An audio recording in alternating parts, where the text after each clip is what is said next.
Salut. Comment la crise s'est-elle traduite jusqu'ici en Europe? Par un triste record du chômage des jeunes et par la ruée de cette même jeunesse vers les extrêmes, de gauche comme de droite, si bien qu'européen rimera bientôt avec radical. Ce que je dis peut paraître un peu populiste, mais c'est dans l'air du temps, car c'est justement comme ça, par des discours simplistes et racoleurs, que les radicaux gonflent leurs rangs sur tout le territoire de l'Union européenne. La colère de nombreux jeunes se décharge de plus en plus clairement dans les urnes. On penche toujours plus dangereusement loin à gauche ou à droite.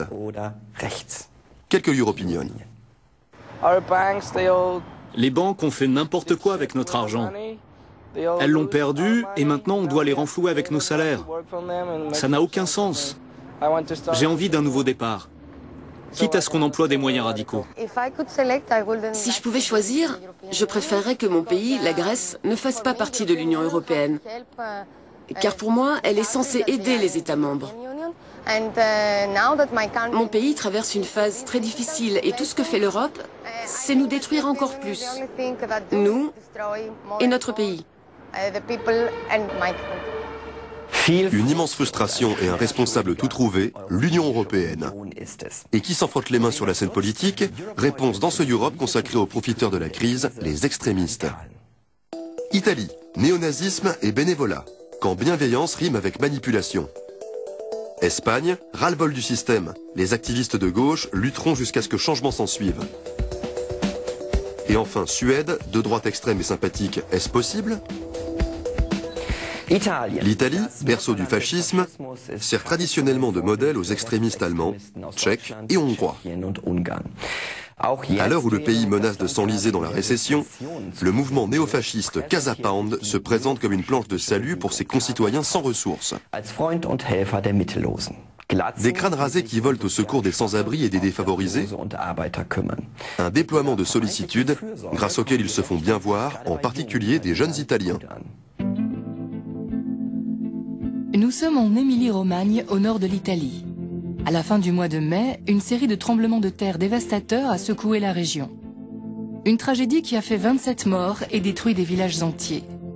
Un grand nombre de maisons sont toujours inhabitables et leurs anciens occupants sont condamnés à subir les vagues de chaleur estivale dans des tentes ou des caravanes.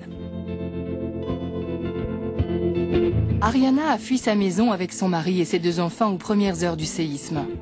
Le souvenir de cette nuit la hante encore. Elle est sujette à des frissons et a perdu l'appétit. C'est pour aider les gens comme elle à surmonter le choc que des volontaires ont accouru de toute l'Italie. Nous tâchons de leur apporter un soutien psychologique. C'est très important et ça l'était particulièrement pendant les premières semaines qui ont suivi la catastrophe.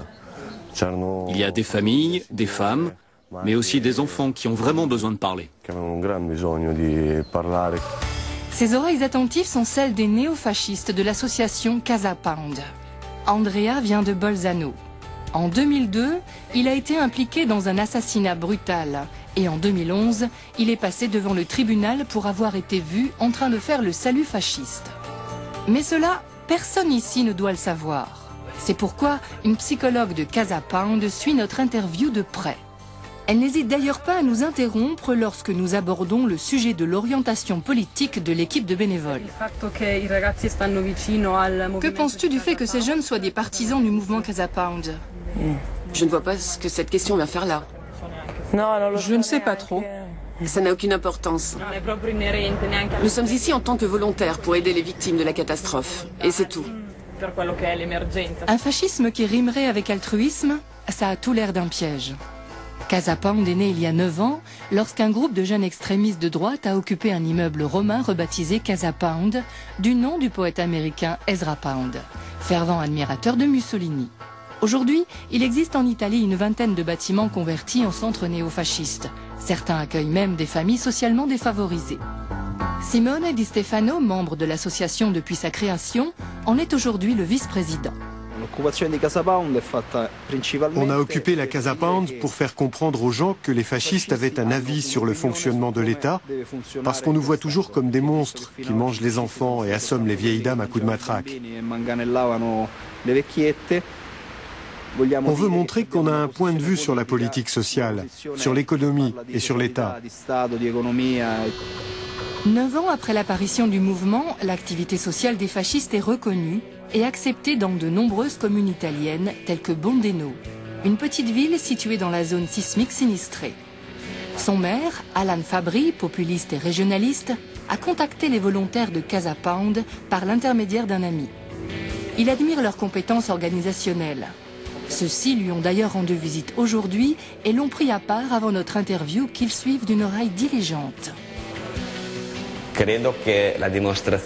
Nous avons démontré qu'on pouvait collaborer dans ce genre de situation d'urgence sans se laisser entraver par les préjugés ni les divergences d'idéologie politique. C'est comme pour les relations entre communes. Je suis moi-même de la Ligue du Nord, mais je connais des maires du Parti démocrate qui se retrouvent confrontés aux mêmes problèmes que moi. Et on n'est pas là à porter des jugements de valeur. C'est la même chose ici. Depuis la naissance de Casa Pound, les problèmes sociaux de l'Italie se sont aggravés. La population est écrasée par l'énorme dette de l'État italien, la politique d'austérité du gouvernement Monti et les prix qui ne cessent d'augmenter. Alors, quand les fascistes comme ici à Naples manifestent contre le pouvoir des banques et pour des loyers plus abordables, ils touchent une corde sensible. Le journaliste Paolo Berizzi connaît bien ce milieu. Il vient de publier un article de fond sur le réseau international de l'extrême droite italienne dans le quotidien La Repubblica. Il constate notamment que les fascistes instrumentalisent la crise de l'euro pour élargir le spectre de leurs partisans. En gros, les membres du Casa Pound disent « on est là pour vous ». Le message qu'ils envoient aux jeunes, c'est « rejoignez-nous ». Ceux qui veillent sur vos droits et peuvent vous sortir de la crise, désormais, ce ne sont plus les gens de gauche, proches des partis établis, mais une nouvelle forme de fascisme à vocation sociale. Revenons à présent en Émilie-Romagne. Alors que sévissaient les tremblements de terre, les volontaires de Casa Pound ont prêté assistance aussi bien à des Italiens de souche qu'à des émigrés. C'est là toute l'ambiguïté du mouvement. S'ils s'efforcent d'éviter tout commentaire ou comportement xénophobe, les fascistes n'en sont pas moins arc-boutés sur leurs idées ultranationalistes. Être fasciste au 3e millénaire, ça veut dire transposer à notre époque les valeurs qui ont fait la grandeur de l'Italie. Forcément, c'est un point de vue qui ne peut être partagé aujourd'hui que par une tranche de la population bien plus limitée qu'avant.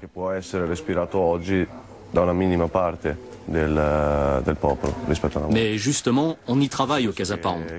On cherche des moyens de rendre toute sa grandeur à notre nation. Andrea et les autres activistes de Casa Pound profitent de la fragilité des victimes du séisme pour faire la promotion de leur mouvement. Et avec succès.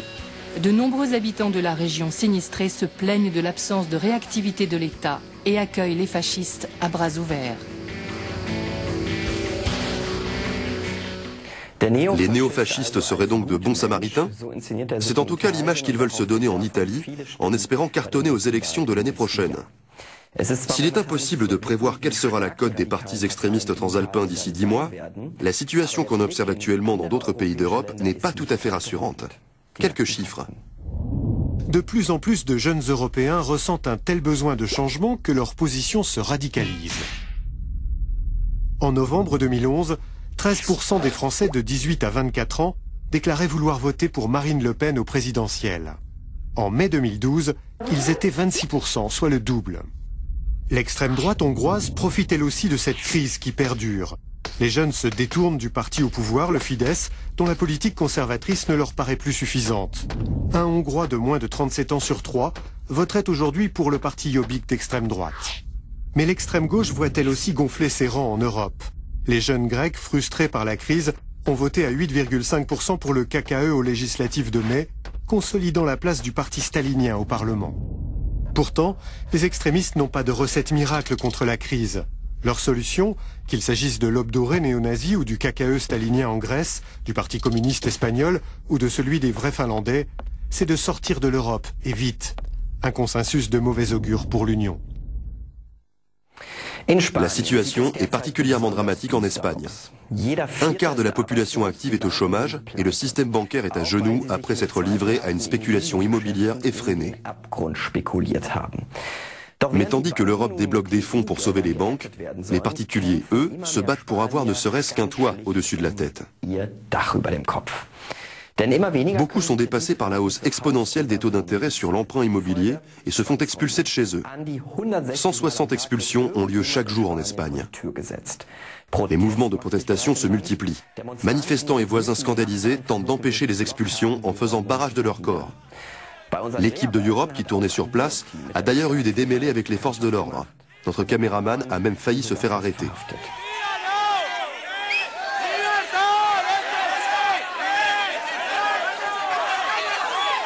Est-ce le début d'une guerre ouverte contre un système qui fait payer à la population les conséquences d'une crise dont elle n'est pas responsable ? De plus en plus d'Espagnols se sentent lésés et veulent se réapproprier ce qu'on leur a pris, leur maison.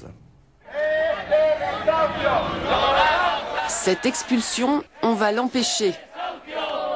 80 manifestants font front aux policiers et aux huissiers de justice en train d'expulser Milagros Luis et sa famille de leur appartement. Mais en vain. Ces expulsions sont pratiques courantes en Espagne. On m'a trompé. Je croyais avoir fait un emprunt de 6 000 € et je me retrouve à devoir payer près de 50 000 €. C'est une arnaque monstrueuse. Milagros et sa famille sont tombés sur un requin de la finance qui leur a accordé un prêt moyennant l'hypothèque de leur appartement et réclame à présent son dû. Les voisins de Milagros et les jeunes du mouvement des indignés tentent de faire obstacle à l'expulsion. C'est totalement injuste. C'est même inconcevable. On dirait que les gens qui nous gouvernent veulent détruire le pays. Policiers et huissiers de justice ne plaisantent pas. Il y a une quinzaine de jours, les manifestants avaient réussi à contrer une première tentative d'expulsion. Mais aujourd'hui, la police a décidé d'être sans pitié.